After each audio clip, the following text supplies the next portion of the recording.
Le lendemain de son orageux Mardi Gras, Laurent, aussi convalescent que la saison, faisait sa première sortie de l'hôpital où les praticiens l'avaient sauvé malgré lui et moins, sans doute, par intérêt pour sa personne que pour triompher d'un des cas de typhus les plus opiniâtres et les plus compliqués qui se fussent rencontrés dans l'établissement.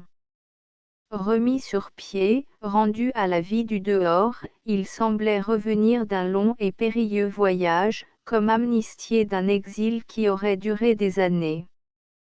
Aussi jamais, même le jour de sa rentrée à Anvers, la métropole ne lui était apparue sous cet aspect de puissance, de splendeur et de sérénité.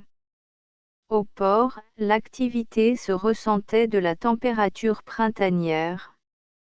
La famine récente causée par le blocus de l'Escaut n'avait pas persisté après la débâcle des glaces.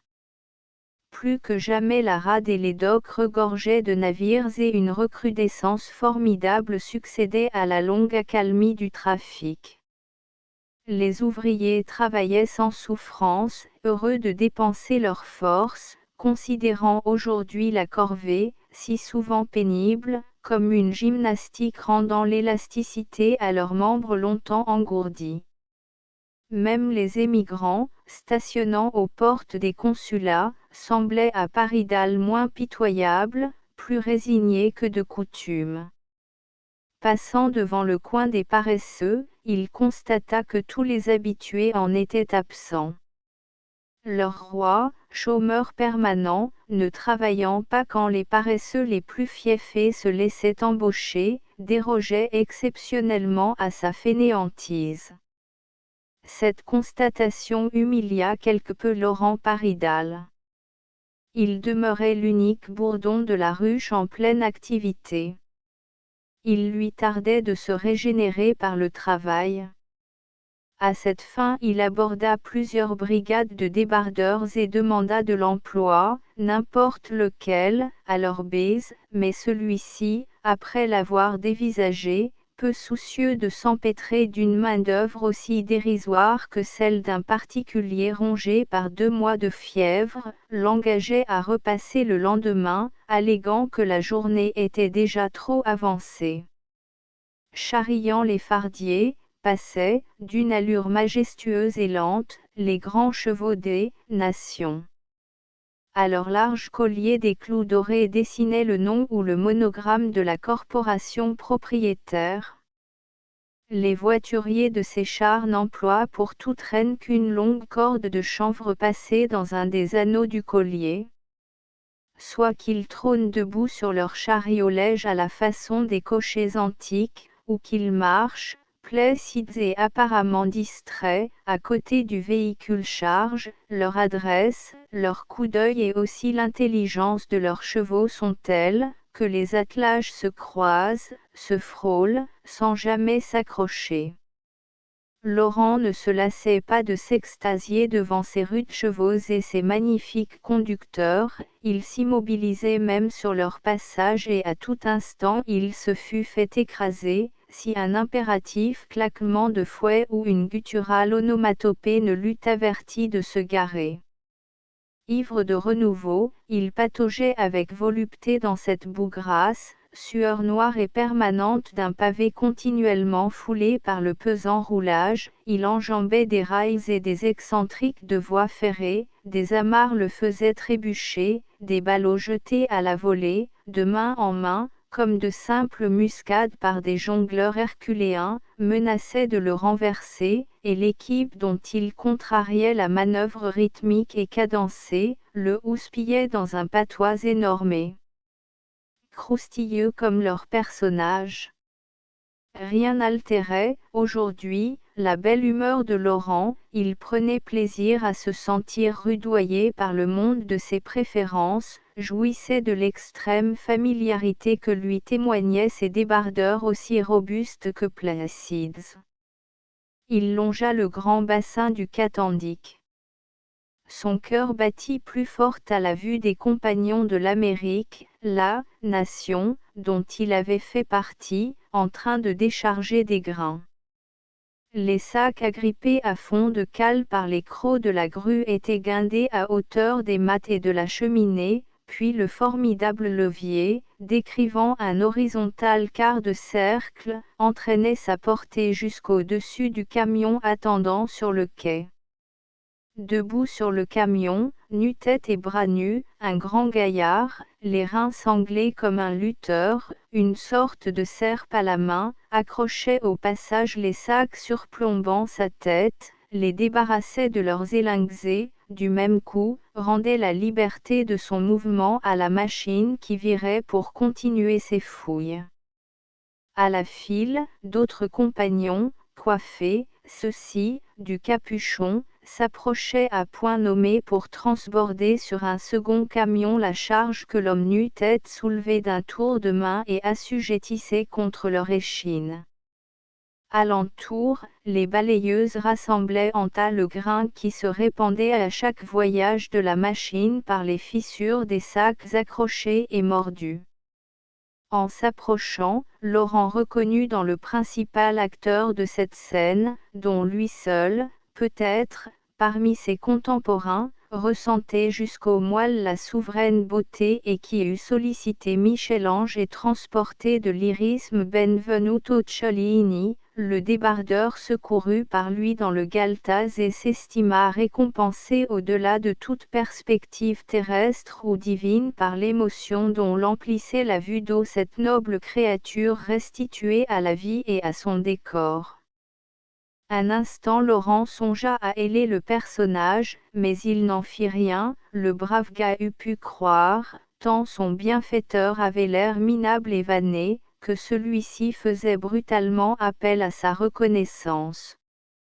Paridal se hâta même de poursuivre son chemin, craignant d'être reconnu, se félicitant d'avoir eu ce scrupule, mais non sans envoyer du fond de l'âme à son obligé l'effluve le plus chaud de son fluide affectif.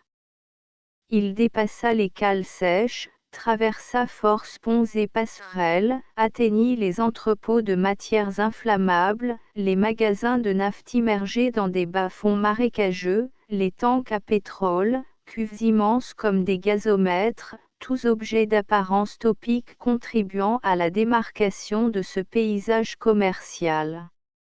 Ici s'arrêtait, lors de ses dernières vagations, l'industrie accapareuse et vorace de la métropole. Aussi ne fut-il pas peu surpris en constatant que, passés les réservoirs à pétrole, vers le hameau d'Ostruil, piteux coin de village cruellement séparé de son clocher par les nécessités stratégiques, et réuni de force à la région urbaine s'élevait un agglomérat de constructions sommaires et hâtives comme un baraquement, d'un aspect si trouble, si rebutant, édifié tellement à la diable, que Laurent n'était pas loin de leur attribuer, en effet, une origine diabolique. Aucun nom, aucune enseigne ne les revêtait, comme si le propriétaire eût été honteux de revendiquer sa propriété ou comme s'il eût exercé une profession inavouable. Ces masures avaient dû pousser là comme les champignons germent en une nuit dans les endroits humides, propices aussi à l'éclosion de crapauds. L'ensemble tenait à la fois du lazaret, du dispensaire, du chantier d'équarrissage, d'un entrepôt de contrebande, d'une brûlerie clandestine reléguée hors la zone des industries normales. Choqué désagréablement, Laurent Paridal s'arrêta malgré lui devant ces pourpris interlopes, consistant en 5 corps de bâtiments sans étage, faits d'épaves, de torquis, de gravats, de matériaux agglutinés comme une chose provisoire à laquelle on ne demanderait qu'une consistance éphémère. Entouré d'un méchant palis, garde-fou vermoulu, l'ensemble jetait une note discordante dans l'harmonie grandiose et loyale, dans l'impression de probe-balois produite aujourd'hui par le panorama d'Anvers. Ces bicoques sans destination apparente intriguaient Paridal plus qu'il ne l'aurait voulu. Il fut distrait de sa critique par une dizaine d'apprentis, garçons et jeunes filles, qui, battant le pas et devisant joyeusement, allait précisément s'engager dans ces chantiers équivoques. Il les aborda avec l'angoisse d'un sauveteur qui saute à l'eau ou aux morts de chevaux emballés, pour secourir le prochain en détresse, et leur demanda ce que représentaient ces installations suspectes. Ça, mais c'est la cartoucherie Béjart, lui dirent-ils en le regardant comme s'il tombait de la lune. À cette réponse il dut avoir l'air encore plus ahuri. Comment n'avait-il pas prévu cette corrélation? Établissement de mines si repoussantes et de dehors si maléfiques ne pouvait évidemment servir qu'à Béjart. Laurent Paridal se rappela qu'on lui avait parlé de la dernière opération de l'ancien esclavagiste. Sans se réconcilier avec Burgmans, il avait applaudi à la campagne véhémente conduite par le tribun contre les menaçantes œuvres du marchand de viande humaine, et s'il ne s'était pas mêlé plus activement à cette opposition, c'est qu'il croyait le magistrat incapable de tolérer pareille manipulation à l'intérieur de la ville. Et voilà que Paridal trouvait ses prévisions démenties et le salut public mis en péril malgré les philippiques, les adjurations et les cris d'alarme de Burgmans. Béjart, le méchant alchimiste, était parvenu à établir son laboratoire où bon lui semblait.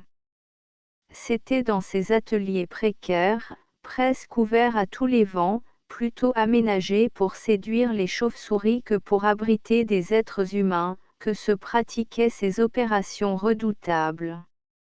C'était dans le proche voisinage des matières les plus combustibles qu'on tolérait la présence des plus foudroyants producteurs du feu.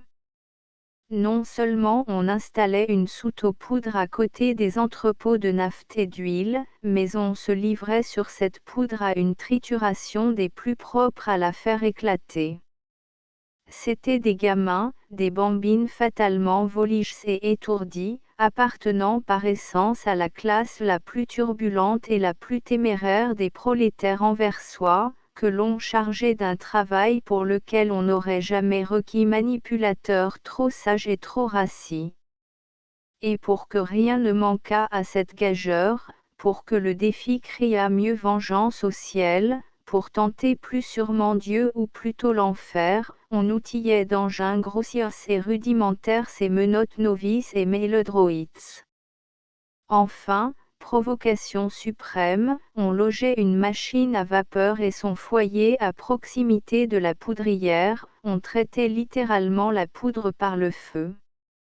Ne considérant que le peu de difficultés, comporté par la tâche même, simple travail de mazette, un véritable jeu d'enfant, disait en ricanant l'âpre capitaliste, celui-ci avait tout bonnement rabattu 200 de ces tout jeunes voyous et maraudeurs, pullulant dans le quartier d'os bateliers et de la Minque, graines de ribaude, de colporteuses, de pilotins, de smugglers et de rahaneurs, truandailles à faible prétention qu'ils salariaient à raison de quelques liards par jour. Béjart s'occupait aussi peu de la sécurité de ces pauvrets que de celle des émigrants. Cette cartoucherie était le digne pendant du navire avarié. Laurent s'imagina même reconnaître dans ces planches moussues et goudronnées, des épaves de la Gina, et par plus de recul encore il songeait aux navires qu'avaient aidé à construire du temps de Béjart père, les apprentis suppliciés pour amuser Béjart fils. L'aîné des gamins, auquel Laurent venait de s'adresser, ne courait que sa 16e année et il apprit de lui que la plupart de ses compagnons n'atteignaient pas cet âge. En les interrogeant, Paridal prenait à leur sort un intérêt encore inéprouvé, leur portait d'emblée une impérieuse et presque cuisante sollicitude, la plus intense, la plus jalouse qu'être humain eût éveillée en ses moelles, s'ingéniait à prolonger la conversation pour les retenir, là, auprès de lui, et retarder de minute en minute leur rentrée dans l'usine. Il se creusait la tête afin de les détourner de leur travail, de licencier cet atelier délétère. Jamais il n'avait nourri pareille envie de disputer à une usine son peuple de servants, de débauchères, de libérés, d'affranchir les apprentis attelés aux métiers homicides. Toutes ces amours passées revivaient, se condensaient en cet attachement suprême. Dans ce bâtiment-là, devant votre nez, est l'atelier où les garçons vident les cartouches. Derrière la remise, la douane. Au milieu, cette espèce de fort entouré de terre battue vous représente la poudrière dans laquelle nous mettons en caisse la poudre provenant des cartouches démontées. De l'autre côté de la poudrière, l'atelier des filles. C'est là que s'applique ma bonne amie, la Roussaude, qui se cache derrière cette autre pisseuse. Comme autrefois à l'école, on sépare les culottes des jupons. Je ne dis pas qu'on ait tout à fait tort, d'autant plus que nous nous dédommageons à la sortie, n'est-ce pas, la carotte. Enfin, ce hangar-là contient le four en maçonnerie où l'on fond séparément en lingots le cuivre et le plomb. Le même auvent protège la machine à vapeur servant à écraser les douilles vidées et brûlées. Moi, je travaille au four. C'est moi, France Vervinkel, qui fait partir le fulminate des amorces après avoir vidé les douilles. Il faudrait me voir à l'œuvre. C'est très amusant et pas plus difficile que de planter une taloche à celui-ci. Vlan. Je fais ainsi. Et le tour est joué. Ne te fâche pas, pitié, c'était pour expliquer le truc à monsieur. À mesure que l'aîné lui donnait sans récriminer, même sur un ton de forfanterie, fortement imprégné du savoureux bagout local, ces détails et d'autres encore sur les lieux, le matériel et les travailleurs, les affinités de Laurent pour cette traînée de lurons et de luronnes se corseillaient au paroxysme de la commisération. Ils avaient la charnure bien modelée, la mine saine quoique un peu déveloutée, le museau éveillé, les allures balancées et dégourdies, les vives prunelles, les lèvres mobiles, ce teint un peu hâlé, ces pommettes briquetées, cette complexion brune des riverains du port, ce type local tellement prisé par Laurent qu'il lui rendait sympathique jusqu'aux ranneurs et autres requins de terre. En les dévisageant, comment se fit-il soudain la réflexion que les premières victimes de Béjart et de ses charpentiers de navires, que les petits crucifiés du chantier Fulton devaient avoir eu leur âge, leur galbe, leur gentillesse, leur crânerie. C'étaient bien là les congénères de ces fiers bonshommes qu'au dire des gazettes du temps on avait pu brailler et martyriser à l'envi sans les pousser à la délation, sans seulement en tirer une plainte. Et vous ne vous faites point mal. On ne vous fait point de mal là-dedans? Bien sûr. Cet homme, Béjart, ne prend-il point plaisir à voir couler votre sang? Oh, dites, n'ayez point peur. N'est-ce pas que vous vous prêtez à ces amusements féroces, qu'il vous brûle et vous charcute, le bourreau? Ne dites pas non. Je le connais. Prenez garde. Il se regardait en pouffant, ne comprenant rien aux divagations de ce carême prenant. Le pressentiment d'occulte danger qui les menaçait, angoissait atrocement Paridal, attristait, pour employer la parole sublime du Sauveur, son âme jusqu'à la mort. Un attirail de supplices et de questions guettait cette chère adolescente. Il aurait voulu racheter ces pauvrets au prix de son propre sang, il ne savait à quel vivisecteur. Un moment il crut avoir trouvé le moyen de conjurer leur fortune. Après avoir calculé mentalement ce qu'il possédait encore, il proposa de but en blanc à toute la flopée de la conduire à la campagne, au-delà d'Austruwil où il les aurait régalés de riz au safran, de pain de Corinth et de café sucré, tout comme Jésus traite ses élus au paradis. Mais, en même temps qu'il fouillait ses poches pour en retirer son dernier argent, il se tâtait, en quête de bandelettes, de charpies et d'ongles. Ces rares sangs étaient-elles imprégnées à l'hôpital, mais, simultanément, une abominable odeur de phénol, de laudanum, de chair cautérisée, outragea ses narines. Ficelé dans un de ces accouterments picaresques à la composition desquels il apportait un véritable dandysme, les joues creusées, la mine ravagée par la maladie et rendue plus hagarde, plus décomposée encore par l'angoisse présente, des propos saugrenus et incohérents brochant sur la dégaine défavorable du personnage, Laurent Paridal était si peu le particulier de qui on eût pu attendre largesse, qu'en lui entendant proposer cette mirifique régalade à la campagne, les gamins se crurent positivement en présence d'un fou, d'un fumiste ou d'un ivrogne incapable de tenir ce qu'il leur offrait et se mirent à l'étourdir par un tas de propositions burlesques. Dis, Jean Slim, as-tu fini de couillonner ton monde? Apprends-nous plutôt l'adresse de ton tailleur. Et l'oiseau rare, puisque tu es en veine de prêche, si tu nous récitais les 10 commandements de Dieu. Certes qu'on t'accompagnera, mon petit père, et tout de suite encore, mais pourrais-tu nous mener dîner à l'hôtel Saint-Antoine au Chez Castille? Sois dit sans te blesser, mais tu nous fais l'effet d'un échappé de la rue des Béguines ou d'un pèlerin de Méremplat. C'est-il avec l'argent volé que tu nous gaveras la panse? Loin de se formaliser de ces brocards, Laurent regrettait profondément de ne plus disposer du moindre billet de 100 francs pour les partager entre ses garnements et payer leur rançon à la fatalité.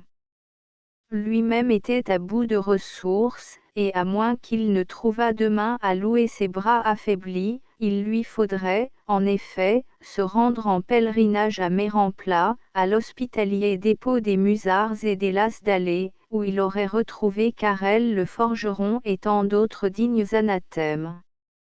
Averti d'une détresse de plus en plus imminente, Laurent insista pour entraîner les jeunes ouvriers loin de cet endroit, les supplia presque avec des larmes d'aller s'embaucher ailleurs comme goujats, terrassiers, trieuses de café, arrangères, ou tout au moins de chômer aujourd'hui, un seul après-midi, de faire l'usine buissonnière durant le restant du jour.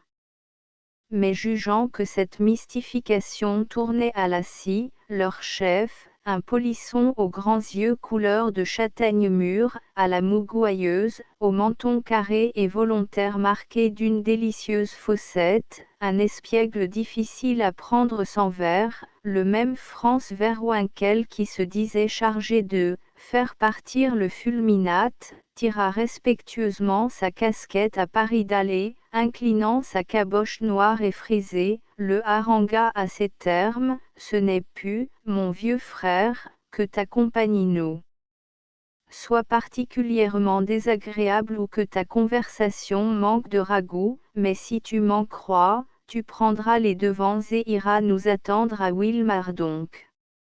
Voilà au moins 1 heure que la cloche a sonné et, sans être tout à fait le croquemitaine que tu nous disais, le Béjart ne se gênerait pas pour nous coller des amendes ou nous foutre tous à la porte, certain qu'il est, le roublard, de piger toujours assez d'artistes de notre force pour faire marcher sa boutique. Et comme, dans ce cas, ce n'est pas encore toi, notre oncle, qui beurrera nos tartines et nous nichera dans un poulailler, ou tendra le cul à notre place pour recevoir une fessée aussi paternelle que brûlante, nous te souhaitons le bonsoir, l'ami. Salut et bon vent arrière. Laurent tenta de lui barrer le passage, l'arrêta par le bras, lui retint les mains, allons hop. L'ami. Bas les pattes. Au large, entends-tu? Le fringant apprenti se dégagea et Laurent eut beau s'accrocher désespérément aux blouses et aux jupes, tous passèrent outre, à la suite de leur chef, non sans molesteur un tantinet le chanteur de noire complainte. Et, avec des huées, d'os sifflets, à grand renfort de gestes cyniques à son adresse, ils s'engouffrèrent dans la cartoucherie, plus effrontés, plus tapageurs qu'une volée de moineaux narguant l'épouvantail. Paridal demeura en cet endroit longtemps après que la porte se fut refermée sur le dernier des retardataires.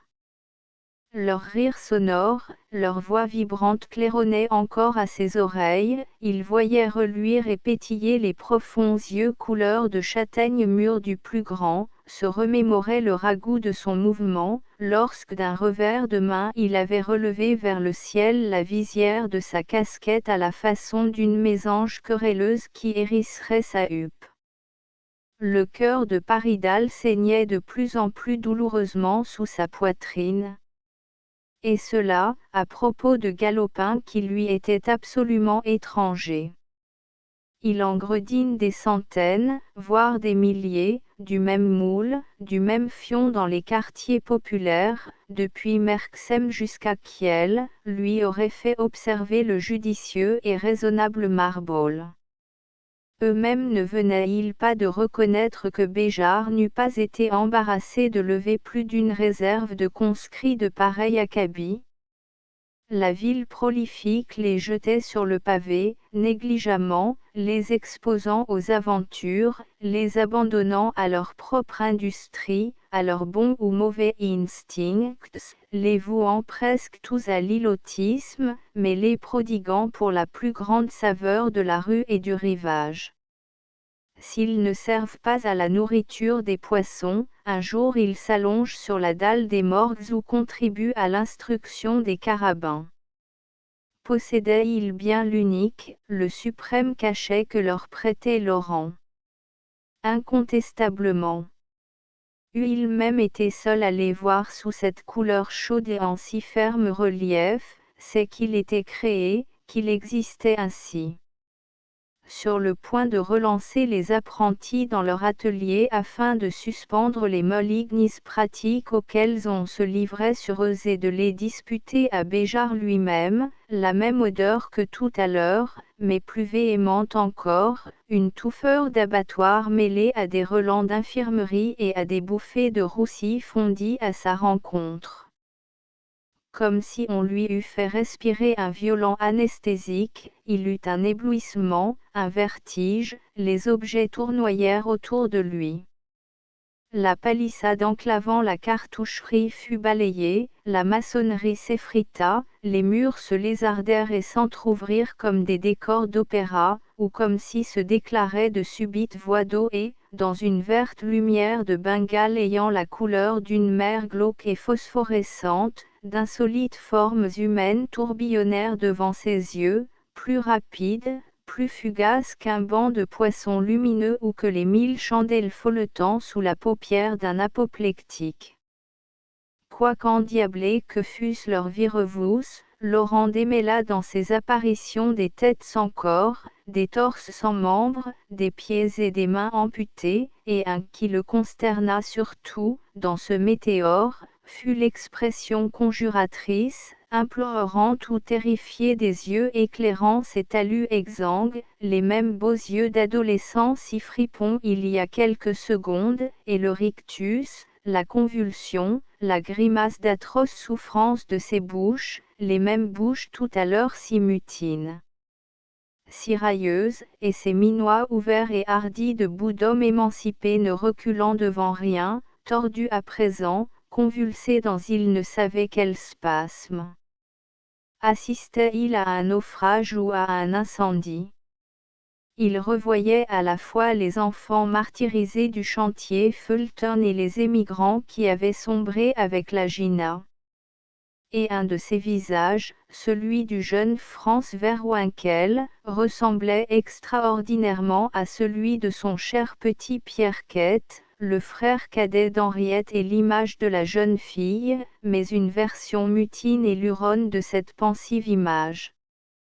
Cette fantasmagorie ne dura qu'une mortelle seconde, après laquelle la lumière verte s'éteignit, les parois se refermèrent, le palis se releva et la vilaine usine reprit son apparence revêchée, mais normale.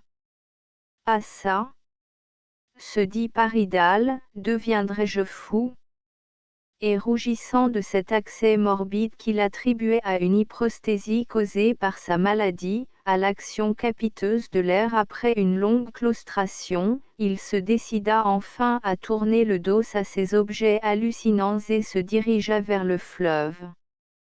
2 ou 3 fois, cependant, il ramena les regards vers le chantier, revint un instant sur ses pas comme s'il avait oublié quelque chose ou si quelqu'un de bien-aimé le rappelait pour lui redire adieu. Graduellement ce charme cessa d'opérer. L'apparence normale et rassurante du reste des objets sous la lumière et dans la tiédeur de ce premier beau jour le lénifia lui-même. Pas un nuage n'offusquait l'opale azurée du ciel. D'imperceptibles vagues ridant la rivière inondée de soleil faisaient songer à ce frisson d'aise, à cette petite mort courant au flanc d'une monture flattée par son cavalier. Laurent ne distinguait plus les gréements et les cordages des vaisseaux lointains, de sorte que leurs voiles blanches, plus blanches que les draps de son lit numéroté à l'hôpital ou que la bâche des civières, semblaient flotter sans entrave dans l'espace et suggéraient les ailes d'ange envoyées à la rencontre des âmes attendues prochainement là-haut. Parvenu sur la digue, au point même d'où il avait vu décroître le vaisseau emportant les Tilba, amoureusement, jalousement, Paridal embrassa le panorama de sa ville natale. Ses regards parcoururent les contours et les arêtes des monuments, ils en firent une délinéation minutieuse et appuyée comme pour une épure, en même temps que son enthousiasme avivait les teintes, multipliait, chromatisait à l'infini les nuances de ces architectures familières. Il inhala avec une avidité d'asphyxié rappelé à la vie, l'air salin, les arômes du large, les émanations des épices odoriférantes et même les vireuses matières organiques chargées sur les flottes marchandes. L'odeur obsédante de l'hôpital se dissipa dans ce bouquet majeur. Laurent apercevait les équipes d'Ille-Jeunes, surprenait les manœuvres d'ensemble sous les grands gestes des élévateurs et des grues, enregistrait les appels, les signaux et les commandements. Il confondait dans un immense transport d'affection l'horizon natal et tout ce dont cet horizon bornait la vue. Une profonde et totale béatitude l'envahit, une sorte de nirvana, de voluptueuse stupeur. Tout en savourant, en dégustant la réalité ambiante et tangible, il ne se sentait déjà plus faire partie de la cité. Celle-ci prenait les proportions et le caractère d'une sublime œuvre d'art. Était-ce qu'il ne participait plus en rien à la création ou bien qu'il s'était fondu et dissous dans les essences et les principes mêmes qui la constituent? C'était le premier jour qu'il l'appréciait, qu'il se l'assimilait ainsi par tous les pores. De quelle vie étrange vivait-il donc? Si tel délice constituait le jour sans lendemain, il ne se fût jamais lassé de leur éternité. Une saltarelle de carillon préluda au coup de 3 heures. Avant le premier tintement, Paridal éprouva cette sensation de froid d'un dormeur qui se réveille à la belle étoile. En même temps, il lui sembla qu'on le tirait fortement par la manche et que les dernières voix humaines qu'il eût entendues, celles des jeunes ouvriers de Béjar, le hélaient de très loin. Il se retourna vers les bâtiments de la cartoucherie. Il n'y avait âme qui vive entre ces bâtiments et le fleuve, et, ennuyé par ce rappel, Laurent allait reporter ses regards du côté de la rade. En même temps que sonnait le premier coup de l'heure, il entendit partir de la cartoucherie une série de petites détonations de plus en plus précipitées, et comme il renonçait à les compter, une commotion lui laboura les jambes, le sol se tendit et se détendit comme un tremplin sous ses pieds et le fit bondir, d'un élan involontaire, à quelques mètres en avant. Un tonnerre, comparable à celui de tous les canons des forts réunis en une seule batterie, lui brisait le tympan et faisait jaillir le sang de ses oreilles. Simultanément, une partie de la cartoucherie hélas, les ateliers des enfants, oscilla, se désagrégea comme un simple château de cartes et ramassé, englobé dans une trombe blanche, monta, fusa vers le ciel.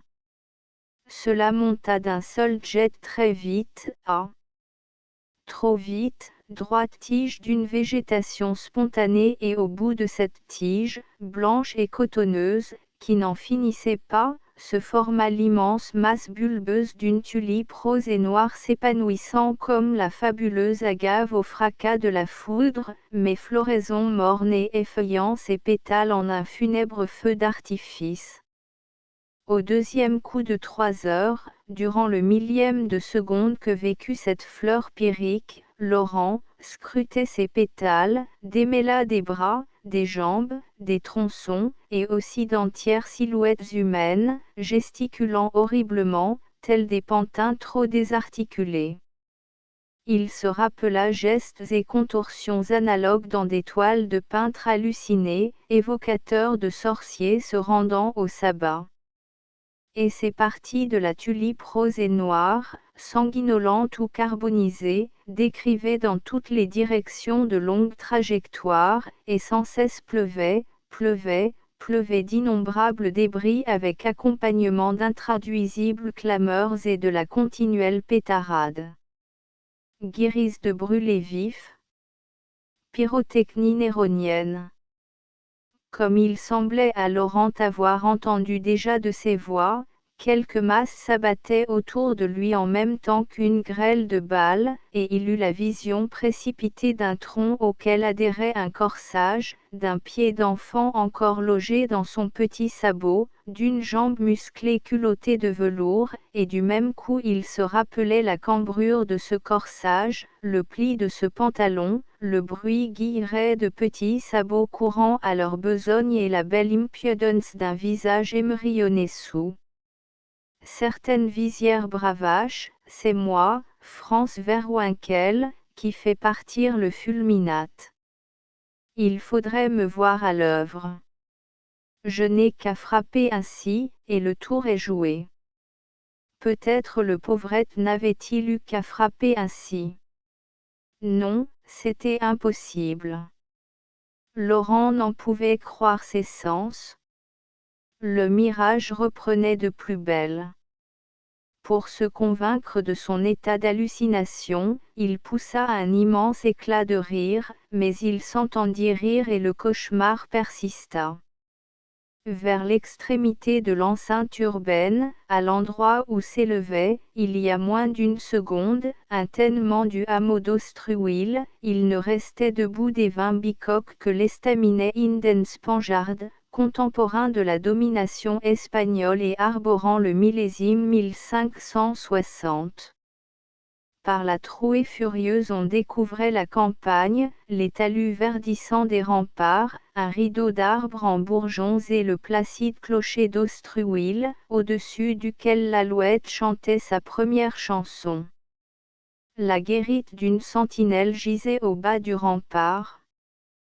Capricieuse comme la foudre, l'explosion avait ménagé de proches et précaires masures qu'un souffle aurait dû balayer et préserver même une partie de la cartoucherie, alors qu'elle avait renversé et pulvérisé des constructions situées à plusieurs kilomètres de là, réduit en bouillie des maçonneries à l'épreuve des torpilles, rompu comme un fétu de paille les médrios et les pilotis des débarcadères, convertit le fer en limaille, ramassé et chiffonné ainsi qu'une étoffe de soie les toiturants.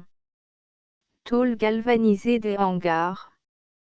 Des ruines penchaient dans un état d'équilibre instable et se déchiquetaient en profils fabuleux, en architectures inouïes. Tout cela s'était accompli au deuxième coup de 3 heures. Avant le troisième coup avait surgi, derrière la cartoucherie, sifflant, hurlant comme un essaim de givre, un geyser enflammé dont les ondes déferlèrent toujours avant que l'heure n'eût sonné sur une surface de 10 hectares, toute la réserve du pétrole, 50 000 barils, flambait comme une simple allumette. Et tels étaient le progrès de la déflagration, telle fut la furie de cette marée incendiaire qu'elle paraissait devoir submerger la métropole et ne faire qu'une gorgée de son fleuve. Par un trompe-l'œil de la perspective, les énormes langues rouges démesurément allongées, dardaient toutes dans la même direction, léchaient les contreforts de la cathédrale. Malgré le plein jour, la flèche altière reflétait un coucher de soleil. Et les navires des bassins, alternativement masqués et découverts suivant que s'écartaient ou se rapprochaient les vagues flamboyantes, semblaient, jouer de ces flots dévorateurs, tanguer sur un océan en éruption. L'apocalyptique splendeur du spectacle finissait par noyer dans une monstrueuse extase l'horreur et la pitié de Laurent. Mais le bitume et le soufre ne pleuraient pas de l'empyrée. Jamais si pur, si doux éther n'avait empli l'espace, jamais ciel si bleu si paraissant n'avait leurré les mortels. Contrairement à la prophétie, les astres ne s'écroulaient pas, le jour printanier continuait de sourire indifférent, même réjoui, et la fumée épaisse et noire, déroulant au loin ses volutes pressées, noire écume de cette tempête de flammes, ne parvenait à voiler ou à troubler l'impavide et sereine majesté du soleil. Cependant, après l'inertie et la consternation du premier moment, un vent d'épouvante balayait la population vers la campagne méridionale et chassait de leurs foyers, sous une grêle de plâtras et de vitres cassées, les habitants des quartiers les plus éloignés de la cartoucherie. Des ouvriers échappés à la mort, calfats, débardeurs, trieuses, femmes portant des poupons sur les bras, jeunes filles presque nues, matelots, douaniers, éclusiers, hagards, horriblement essoufflés, les prunelles plus dilatées que par la belladone, la bouche fendue, élargie par un cri prolongé, les cheveux et les habits brûlés, parfois atteints jusqu'à la chair, torchères vivantes dont la course stimulait l'activité, se ruaient à l'assaut des berges et allaient même se jeter dans l'Escaut. Un de ces fuyards courut sur Laurent qu'il faillit renverser. Laurent reconnut Béjaré, arraché brusquement à la fascination, la haine lui restituant toute sa lucidité, persuadé que cette extermination était l'ouvrage de son ennemi, le couronnement de ses iniquités, il le harpa au passage. En cet instant hypercritique, il récupéra ses forces perdues. Il allait tenir parole, venger Regina, venger Anvers, venger les émigrants délibérément jetés aux poissons, venger enfin les petiots de la cartoucherie. Ah, c'était donc l'allée, vue, que le destin avait sur lui. Béjart se débattit, hurla même, à l'incendiaire, mais tout entier à leur propre détresse, les fugitifs poursuivaient leur course sans se préoccuper de ce corps à corps. Laurent matait Béjart, le serrait d'une poigne implacable tenant à la fois des crocs du bouledogue, des serres du gypaète, des tentacules de l'araignée, des ventouses de la pieuvre. Ah! Il s'était flatté, l'exacteur, le tortionnaire, le marchand d'âmes, de survivre à cette hécatombe d'enfants. Il touchait au salut, le fléau semblait, l'amnistier, mais quelqu'un de plus vigilant et de plus acharné que les flammes se trouvait heureusement là pour suppléer à leur aveugle clémence et leur restituer la proie qu'elles laissaient échapper. Aussi implacable que la mort même, justicier absolu, Laurent ramenait son patient du côté de la gehenne. Il était le seul, dans tout Anvers, qui se dirigea de sang-froid vers ce foyer d'horreur. Il comptait bien y rester avec son condamné. L'idée du trépas n'avait rien pour lui répugner. Ne s'était-il pas senti partir délicieusement, il y a quelques minutes? Béjart, devinant l'atroce dessein de son bourreau, ruait, mordait, jouait de tous ses membres, le désespoir décuplant aussi sa vigueur normale.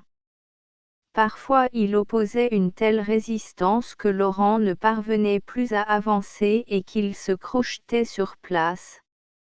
Mais l'avantage restait toujours à Paridal et il poussait victorieusement sa capture en avant, à travers tout, par-dessus des amas visqueux, des matières flasques ou carbonisées dans lesquelles on aurait eu peine à reconnaître des restes humains. Il foulait même des blessés, l'idée de la vengeance le rendait sourd à leurs râles. Des cartouches partaient constamment sous ses pieds, des balles sifflaient à ses oreilles, il aurait pu se croire sur un champ de bataille, au cœur de la fusillade décisive. La chaleur devenait intolérable. Le naphte enflammé l'asphyxiait. En cette extrémité, il n'adressait qu'une prière à Dieu, celle de ne mourir qu'après avoir tué Béjart. Dieu l'exauça. Au moment même où, à bout de force, Paridal allait lâcher prise, ce qui restait des cartouches fit masse et détermina une explosion suprême. Les derniers vestiges de l'usine Béjart sautèrent. Une autre tulipe rose et noire s'épanouit dans les éclairs. Deux ombres étroitement enlacées s'abattirent au milieu du lac de feu. Pièce justificative Chambre des représentants de Belgique séance du 23 mai 1889. Interdiction d'accoster un navire ou de se trouver à bord d'un navire, sans ordre de l'autorité ou sans autorisation du capitaine. Rapport fait, au nom de la section centrale, par Monsieur de Decker. Messieurs, la section centrale, en présence de la concision extrême de l'exposé des motifs, a désiré s'éclairer. Elle a, dans ce but, posé au gouvernement une série de questions. Les réponses à ces questions, en ce qui concerne le métier ou les métiers des Rahaners, les excès qu'on leur reproche, ont paru être empreints de quelque exagération, sinon il ne serait point compréhensible qu'un gouvernement comme le nôtre, vigilant et soucieux du bon ordre, ne se soit ému que si tardivement, n'ait songé à proposer des mesures de répression que 30 ans après que les premières plaintes s'étaient produites. Il faut donc faire, messieurs, la part de l'exagération, comme il importe aussi de faire la part de la rudesse de mœurs habituelle chez les marins et chez tous ceux qui sont en contact avec eux. Le mal, du reste, est général dans toutes les contrées maritimes, l'exposé des motifs ainsi que les réponses du gouvernement aux questions de la section l'affirment. Dans d'autres pays, ce mal doit avoir été plus grand qu'en Belgique, puisque les gouvernements de ces pays ont cru devoir précéder le nôtre dans la voie de la répression. Avant de faire rapport de l'examen fait en section centrale du projet de loi et de dire le système auquel la section centrale s'est arrêtée, il y a lieu de faire connaître les questions posées et les réponses faites par le gouvernement. Dès le gouvernement pourrait-il dire en quoi consiste en réalité le trafic des Rahaners, dont parle l'exposé des motifs. Les Rahaners représentent une catégorie de trafiquants et de fournisseurs qui vivent de la clientèle des équipages, tels que racoleurs et enrôleurs de matelots, logeurs, bouchers, tailleurs, cordonniers, victuailleurs, etc. Ceux qui font les métiers de logeurs, d'embaucheurs et d'enrôleurs de matelots sont d'ordinaire des étrangers, des gens sans aveu ou mal famés. Il est de notoriété qu'il exploite les passions des marins avec une habileté et une effronterie sans pareille. En Angleterre, on les désigne sous le nom significatif de land sharks, requins de terre. Le marin, surtout celui qui revient d'un long voyage, est une proie facile pour ces individus. On lui distribue des liqueurs, on lui fait une avance sur ses gages, et une fois débarqué, il est entraîné, sous prétexte de logement, dans un bouge quelconque. Là on le pousse à dépenser sans compter. Lorsqu'il est complètement dépouillé, le matelot s'en remet aux enrôleurs du soin de lui trouver un nouvel embarquement pour lequel ils perçoivent encore une commission onéreuse. Il arrive parfois aussi que les logeurs font déserter les marins, les cachent chez eux en ville, ou même à la campagne et les conduisent clandestinement, la nuit, à bord des navires en rivière, s'ils ne les expédient pas sur un port voisin. Les logeurs, racoleurs et enrôleurs sont la lèpre d'eau la marine marchande. Dès les abus qu'on veut réformer existent-ils depuis longtemps ou se sont-ils produits récemment? De tout temps, les capitaines des navires de commerce, spécialement ceux arrivant d'un voyage au long cours ont eu à souffrir des « rahaneurs », mais jadis ceux-ci n'accostaient les navires qu'en rade ou dans les bassins. C'est depuis 1867 que des plaintes sont venues au jour. À cette époque, les « rahaneurs » ont commencé à se rendre au-devant des navires dans l'Escaut. Actuellement leur audace ne connaît plus de bornes, ils vont à la rencontre des bâtiments, jusqu'à Flessingue. Ils montent à bord malgré les capitaines, insultent et menacent les officiers, qui veulent leur défendre l'accès du navire, ils enivrent les équipages dans le but d'obtenir la préférence pour le logement, la vente d'effets d'habillement, etc. Dès comment le gouvernement a-t-il pu se convaincre de la réalité des faits qui ont donné lieu à des plaintes? Comme il est dit dans la réponse à la question précédente, c'est en 1867 que l'attention du gouvernement a été attirée, pour la première fois, sur le trafic des « rahaneurs » par une plainte émanant d'une cinquantaine de petits commerçants d'Anvers.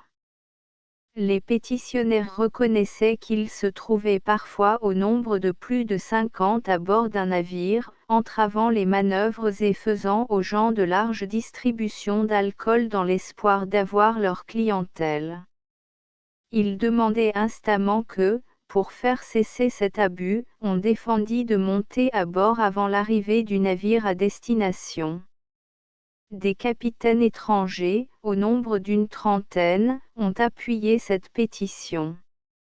Les commerçants établis dans les environs des bassins protestèrent de leur côté, en 1868, contre les abus résultant de la tolérance laissée aux « rahaneurs » de monter à bord des navires en route. Il déclarait que les bâtiments du commerce étaient parfois encombrés, avant d'atteindre le port, de plus de 100 personnes étrangères et que dans le nombre se glissaient même des femmes de mœurs douteuses. Cette pétition fut appuyée par le collège échevinal. Mais c'est en 1886 et 1887 que les plaintes sont devenues particulièrement vives. Un grand nombre de capitaines, à leur arrivée à Anvers, ont saisi le consul général d'Angleterre de protestations très énergiques contre les agissements et ont aidé « rahaneurs ». Il suffira d'en extraire quelques faits, pour montrer le degré d'impudence où sont arrivés ces trafiquants. En juin 1880, un navire, en route pour Anvers, est assailli dans l'Escaut par 12 à 15 « rahaneurs » qui montent à bord malgré les menaces du capitaine et qui, à leur arrivée à Anvers, semblent s'être vantés d'avoir réalisé un bénéfice de 1500 francs sur le navire. Le plus malmené fut un vieux marin de 60 ans dont l'avoir se montait à 800 francs et qui, après 10 jours, avait tout dépensé. Le 15 mars 1887, une barque est envahie par des « rahaneurs » malgré tous les efforts que fait le capitaine pour les écarter. À peine sur le pont, les « rahaneurs » se battent entre eux à coups de bâton, de barres de fer, de couteaux. La lutte finie, ils se répandent parmi l'équipage avec les bouteilles de gin dont ils sont munis. En moins d'une demi-heure, tous les hommes du bord sont ivres-morts, aucun d'eux n'est plus capable du moindre travail, le capitaine et les officiers sont contraints de se mettre eux-mêmes à la besogne, ils n'ont plus personne pour les aider. Dès les plaintes dont parle l'exposé des motifs n'ont-elles pas donné lieu à une enquête? Si oui, le gouvernement ne pourrait-il communiquer à la section centrale le dossier de cette enquête?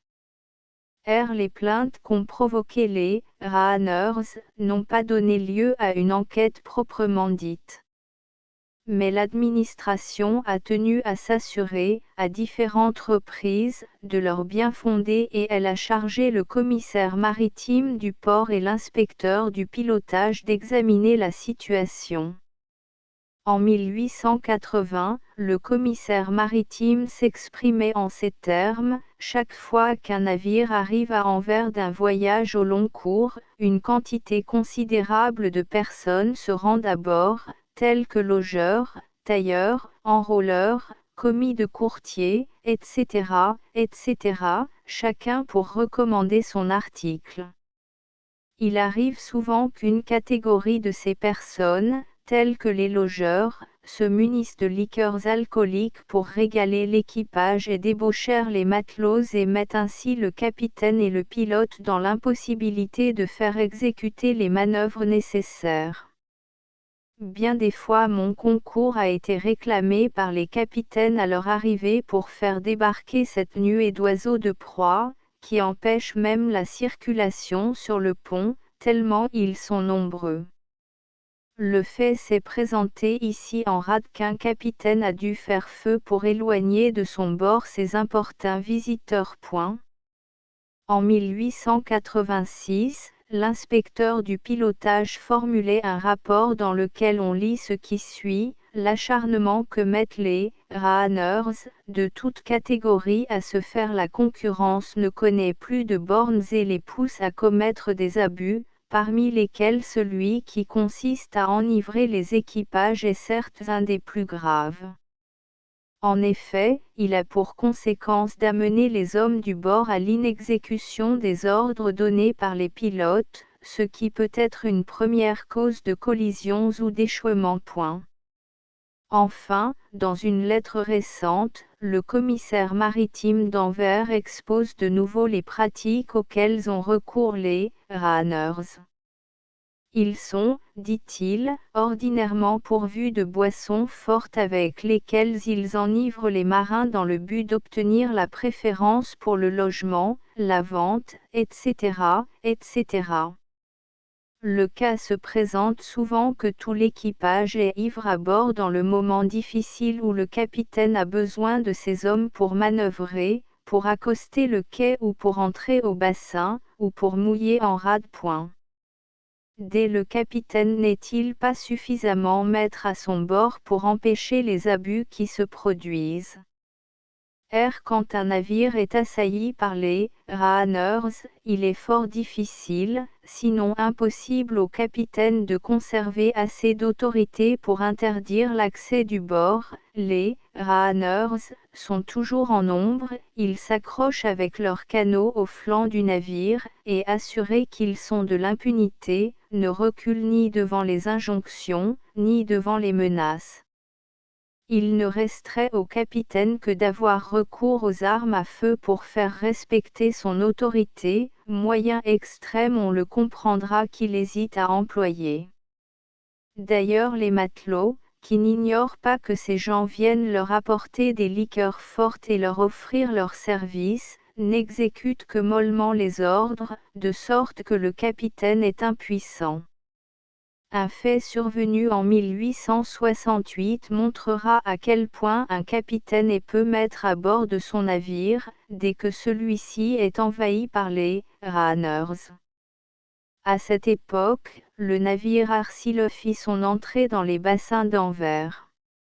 À peine s'y trouvait-il, qu'il fut assailli, et cela en pleine ville, par quantité de runners.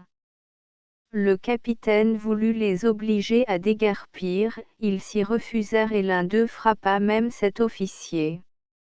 Exaspéré, celui-ci prit son revolver et fit feu sur la foule, un cordonnier fut blessé. Un empoisonnement. Un bénéfice était un empoisonnement par sorcellerie, historiquement. De travail qu'un capitaine ou un armateur peut exiger des matelots d'un autre navire quand ils sont inoccupés, à titre de corvée et sans rétribution, pour charger ou décharger des marchandises. 3 tabliers d'enfants, d'écoliers, à manches longues et boutonnés par derrière. Orthographe commune, Sarro. 4 apathiques, fainéants. 5 Voir l'autre vue 6 Il convient de faire remarquer ici que ce livre fut écrit avant l'introduction en Belgique du service militaire obligatoire et personnel. La même observation s'applique à d'importants passages de la 3e partie de cet ouvrage, notamment au chapitre intitulé Contumace. GE 7 La bourse d'Anvers brûla dans la nuit du 2 août 1858. 8 Voir les nouvelles kermesses, la fête des Saint-Pierre et Paul. 9 Voir, dans Quesdory, la 3e partie. 10 Voir les fusillés de Malines. 11 Verns, Miers, étangs et mares de la Campine, Scade, feux de bruyère et de branches de sapin. 12 Voir la faneuse d'amour. 13 Voir la faneuse d'amour. 14 Voir, le tribunal au chauffoir, dans le cycle patibulaire. 15 Voir dans les nouvelles kermesses, chez les Las d'Allée. 16 Voir l'autre vue. 17 Voir dans les nouvelles kermesses, chez les Las d'Allée.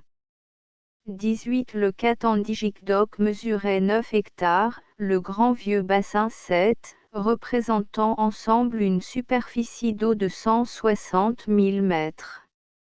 Inauguré en 1869, 2 ans après, ces bassins étaient insuffisants, car pendant les mois de février et de mars 1871, près de 350 navires furent forcés de rester échelonnés sur une ligne immense dans la rivière. 19 Voir dans les nouvelles kermesses, bon pour le service, 20 Voir la faneuse d'amour. 21 Voir dans le cycle patibulaire, le quadrille du lancier, 22 Voir dans les nouvelles kermesses, dimanche mauvais. Astérisque astérisque astérisque End of the Project Gutenberg ebook La Nouvelle Carthage astérisque astérisque astérisque Updated editions will replace the previous one. The all editions will be renamed. Creating the works from print editions not protected by US copyright law means that no one owns the United States copyright in these works, so the Foundation, and you, can copy and distribute it in the United States without permission and without paying copyright royalty.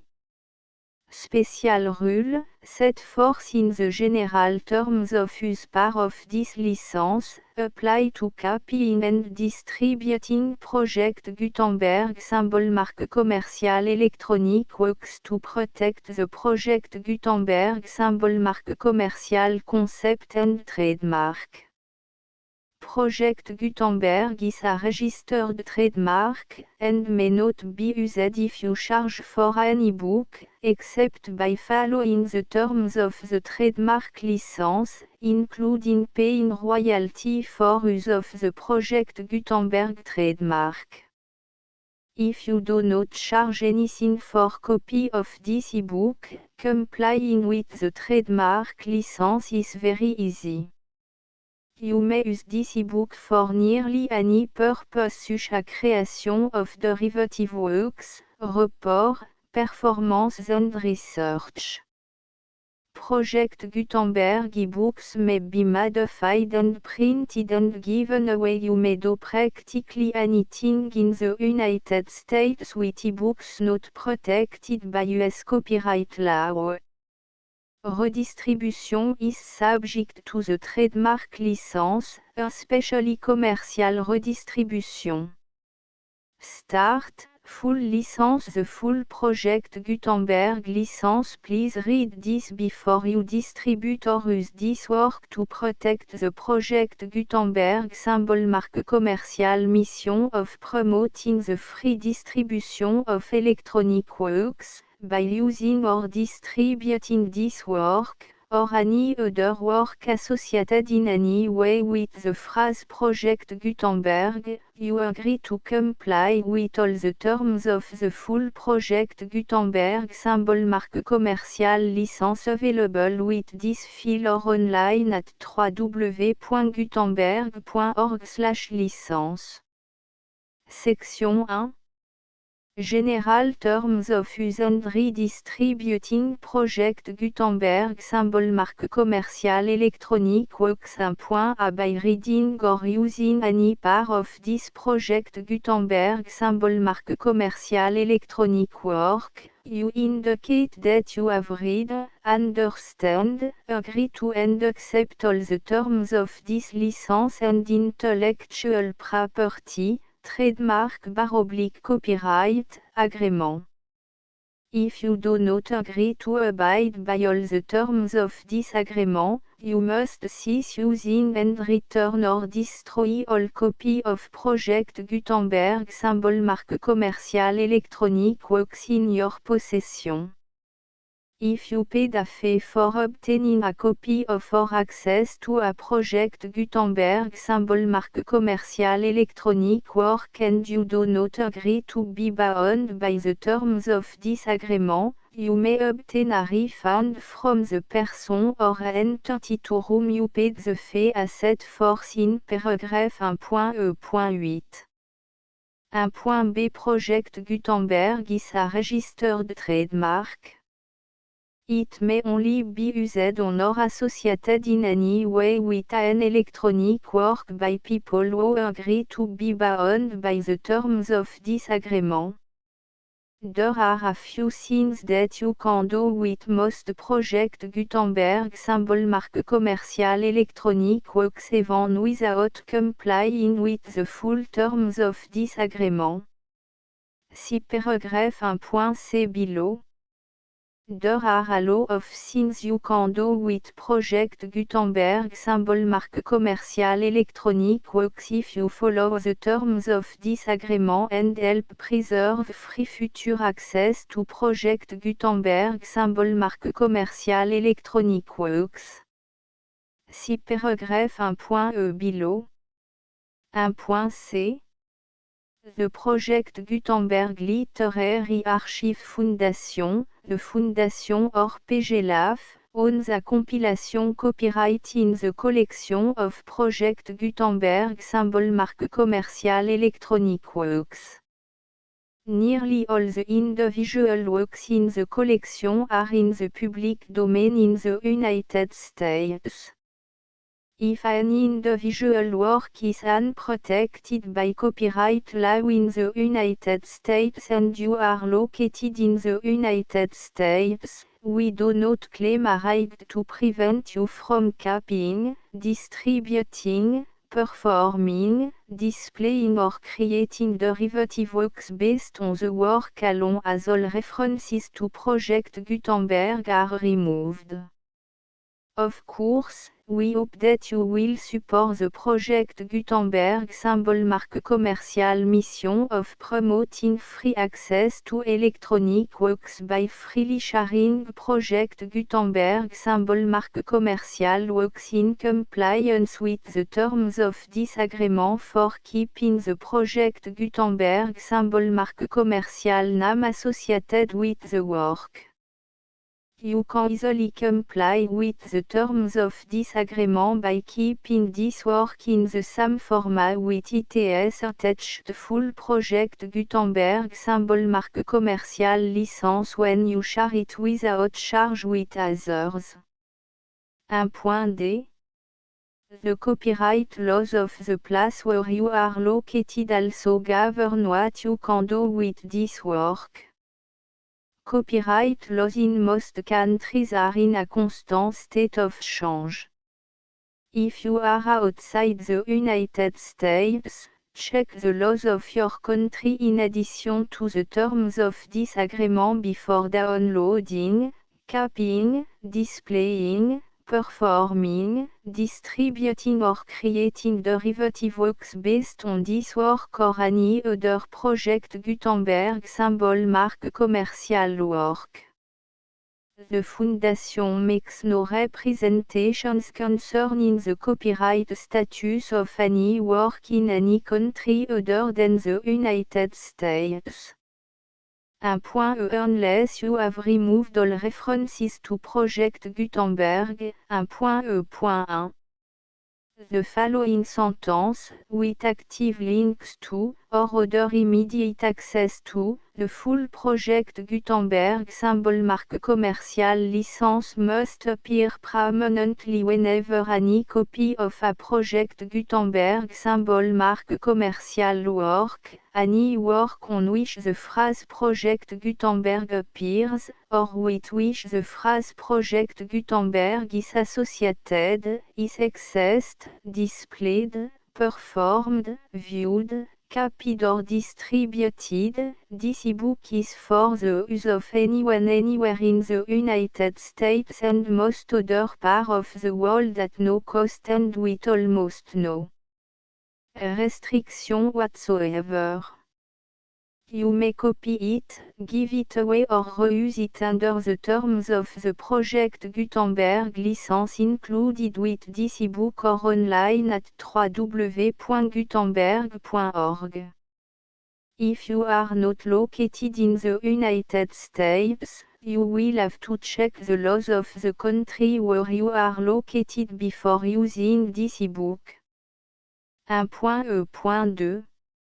If an individual Project Gutenberg symbol mark commercial electronic work is derived from texts not protected by US copyright law, does not contain a notice indicating that it is posted with permission of the copyright holder, the work can be copied and distributed to anyone in the United States without paying any fees or charge.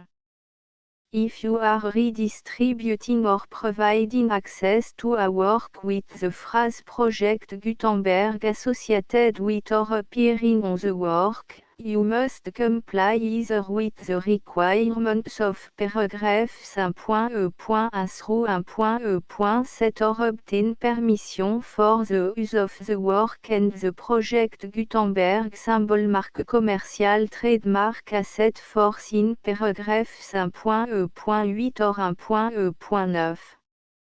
1.e.3. If an individual Project Gutenberg symbol mark commercial electronic work is posted with the permission of the copyright holder, your use and distribution must comply with both paragraphs 1.e.1 through 1.e.7 and any additional terms imposed by the copyright holder. Additional terms will be linked to the Project Gutenberg symbol mark commercial license for all works posted with the permission of the copyright holder found at the beginning of this work. 1.e.4.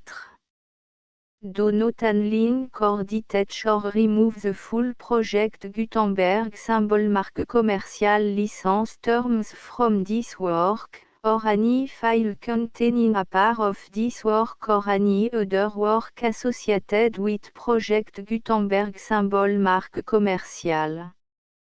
1.e.5. Do not copy, display, perform, distribute or redistribute this electronic work, or any part of this electronic work, without permanently displaying the sentence set forth in paragraph 1.e.1 with active links or immediate access to the full terms of the project Gutenberg symbol marque commerciale licence. 1.e.6 You may convert to and distribute this work in any binary, compressed, marked up, non-proprietary or proprietary form, including any word processing or hypertext form.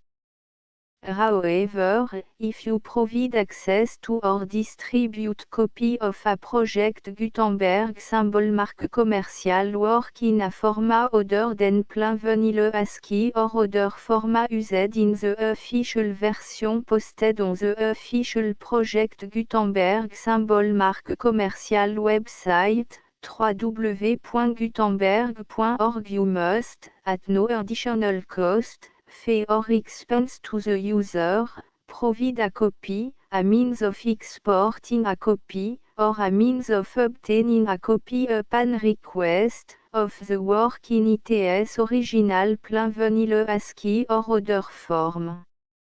Any alternate format must include the full project Gutenberg symbol marque commerciale licence as specified in paragraph 1.e.1. 1.e.7 Do not charge a fee for access to, viewing, displaying, performing, copying or distributing any project Gutenberg symbol marque commerciale works unless you comply with paragraph 1.e.8 or 1.e.9.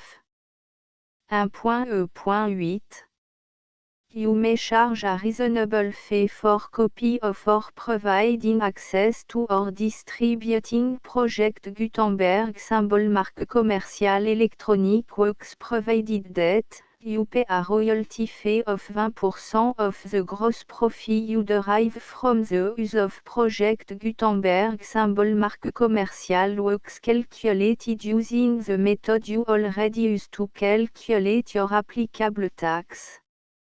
The fee is owed to the owner of the project Gutenberg symbol marque commerciale trademark, BU et HAS agreed to donate royalty under this paragraph to the project Gutenberg Literary Archive Foundation.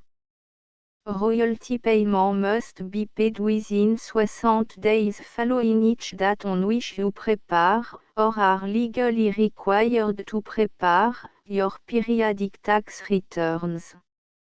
Royalty payment should be clearly marked association to the project Gutenberg Literary Archive Foundation at the address specified in section 4, Information about donation to the project Gutenberg Literary Archive Foundation.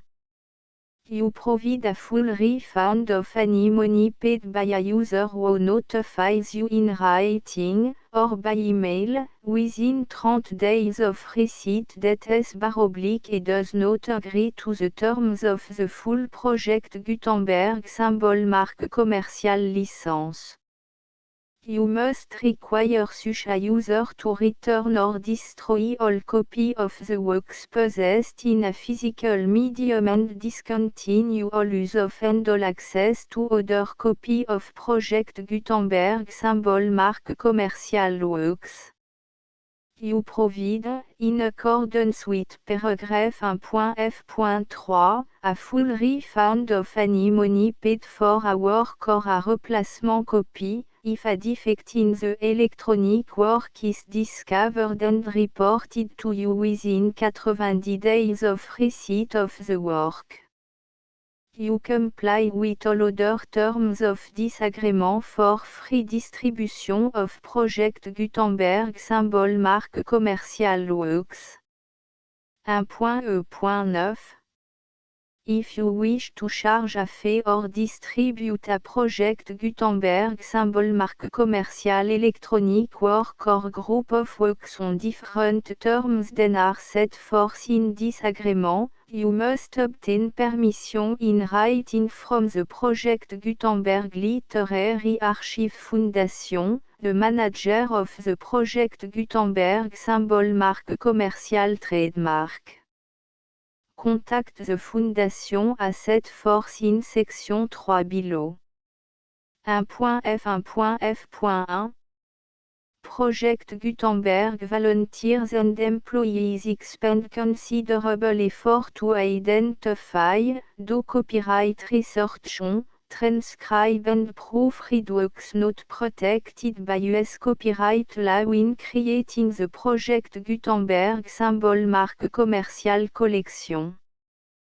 Despite these efforts, Project Gutenberg symbol marque commercial electronic works, and the medium on which they may be stored, may contain defects such as, but not limited to, incomplete, inaccurate or corrupt data, transcription errors, a copyright or other intellectual property infringement, a defective or damaged disk or other medium, a computer virus, or computer code that damage or cannot be read by your equipment.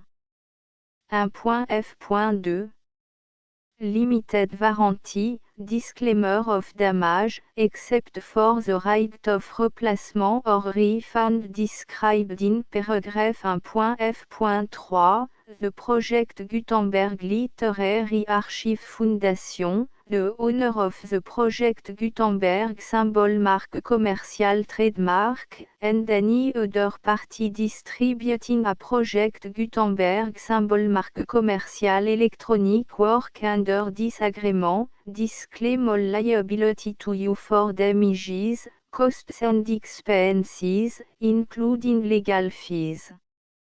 You agree that you have no remedy for negligence, strict liability, breach of warranty or breach of contract except those provided in paragraph 1.f.3. You agree that the Foundation, the trademark owner, and any distributor under this agreement will not be liable to you for actual, direct, indirect, consequential, punitive or incidental damages even if you give notice of the possibility of such damage. 1.f.3 Limited right of replacement or refund, if you discover a defect in this electronic work within 90 days of receiving it, you can receive a refund of the money, if any, you paid for it by sending a written explanation to the person you received the work from. If you received the work on a physical medium, you must return the medium with your written explanation. The person or entity that provided you with the defective work may elect to provide a replacement copy in lieu of a refund.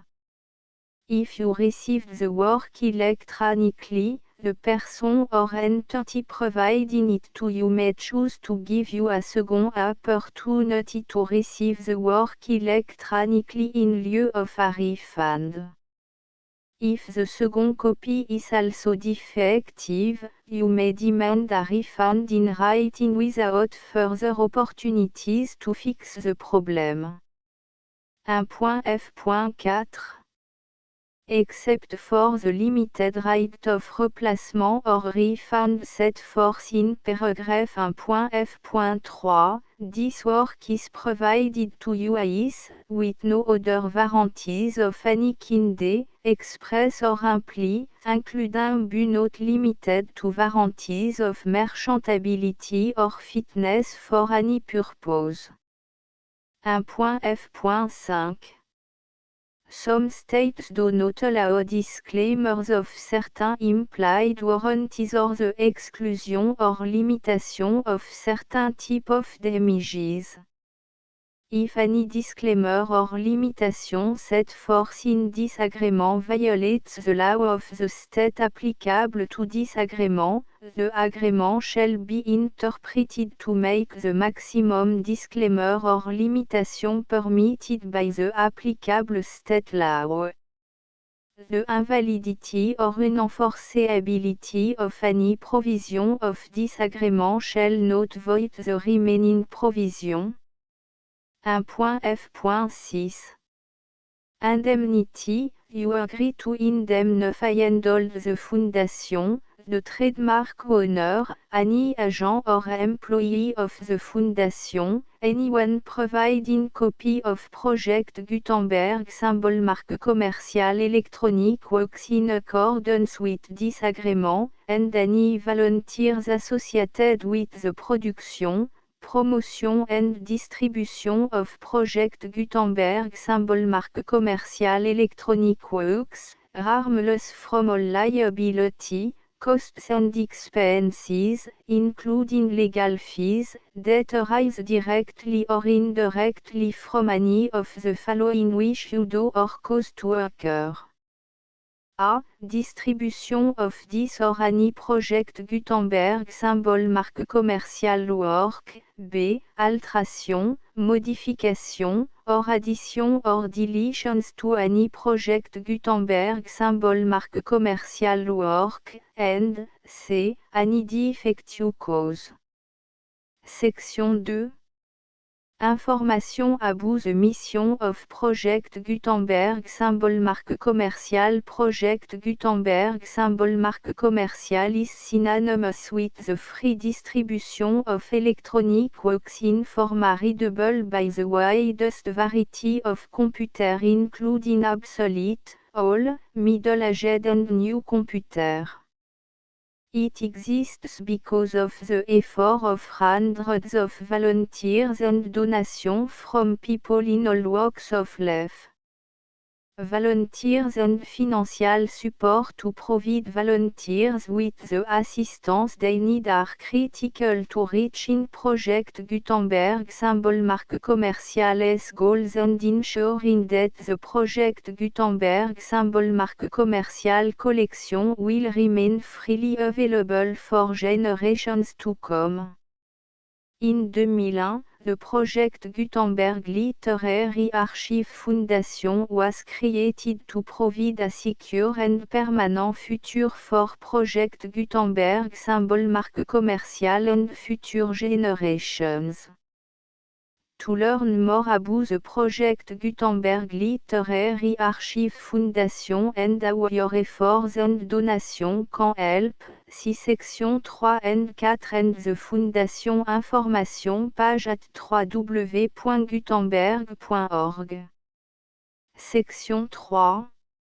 Information about the Project Gutenberg Literary Archive Foundation. The Project Gutenberg Literary Archive Foundation is a non-profit 501(c)(3) educational corporation organized under the laws of the state of Mississippi and granted tax-exempt status by the Internal Revenue Service. The Foundation SEIN or Federal Tax Identification Number is 64 à 6 221 541. Contribution to the Project Gutenberg Literary Archive Foundation are tax deductible to the full extent permitted by U.S. federal laws and your state's laws. The Foundation's business office is located at 809 North 1500 West, Salt Lake City, U84116, 801, 596 à 1887. Email contact links and up-to-date contact information can be found at the Foundation's website and official page at www.gutenberg.org/contact. Section 4. Information about donation to the Project Gutenberg Literary Archive Foundation Project Gutenberg symbol marque commerciale depends upon and cannot survive without widespread public support and donation to carry out its mission of increasing the number of public domain and licensed works that can be freely distributed in machine-readable form accessible by the widest array of equipment including outdated equipment. Many small donations, $1 to $5,000, are particularly important to maintaining tax-exempt status with the IRS. The Foundation is committed to complying with the laws regulating charities and charitable donations in all 50 states of the United States. Compliance requirements are not uniform and it takes a considerable effort, much paperwork and money fees to meet and keep up with these requirements. We do not solicit donations in locations where we have not received written confirmation of compliance. To send donation or determine the status of compliance for any particular state, visit www.gutenberg.org/donate. While we cannot and do not solicit contribution from states where we have not met the solicitation requirements, we know of no prohibition against accepting unsolicited donation from donors in such states who approach us with offers to donate. International donations are gratefully accepted, but we cannot make any statements concerning tax treatment of donations received from outside the United States. US laws alone swamp for small staff. Please check the Project Gutenberg web page for current donation methods and addresses.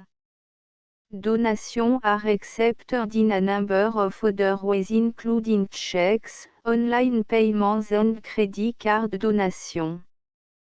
To donate, please visit www.gutenberg.org/donate.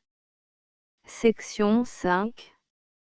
Général information about Project Gutenberg symbol marque commerciale Electronic Works. Professor Michael S. R. was the originator of the Project Gutenberg symbol marque commerciale concept of a library of electronic works that could be freely shared with anyone.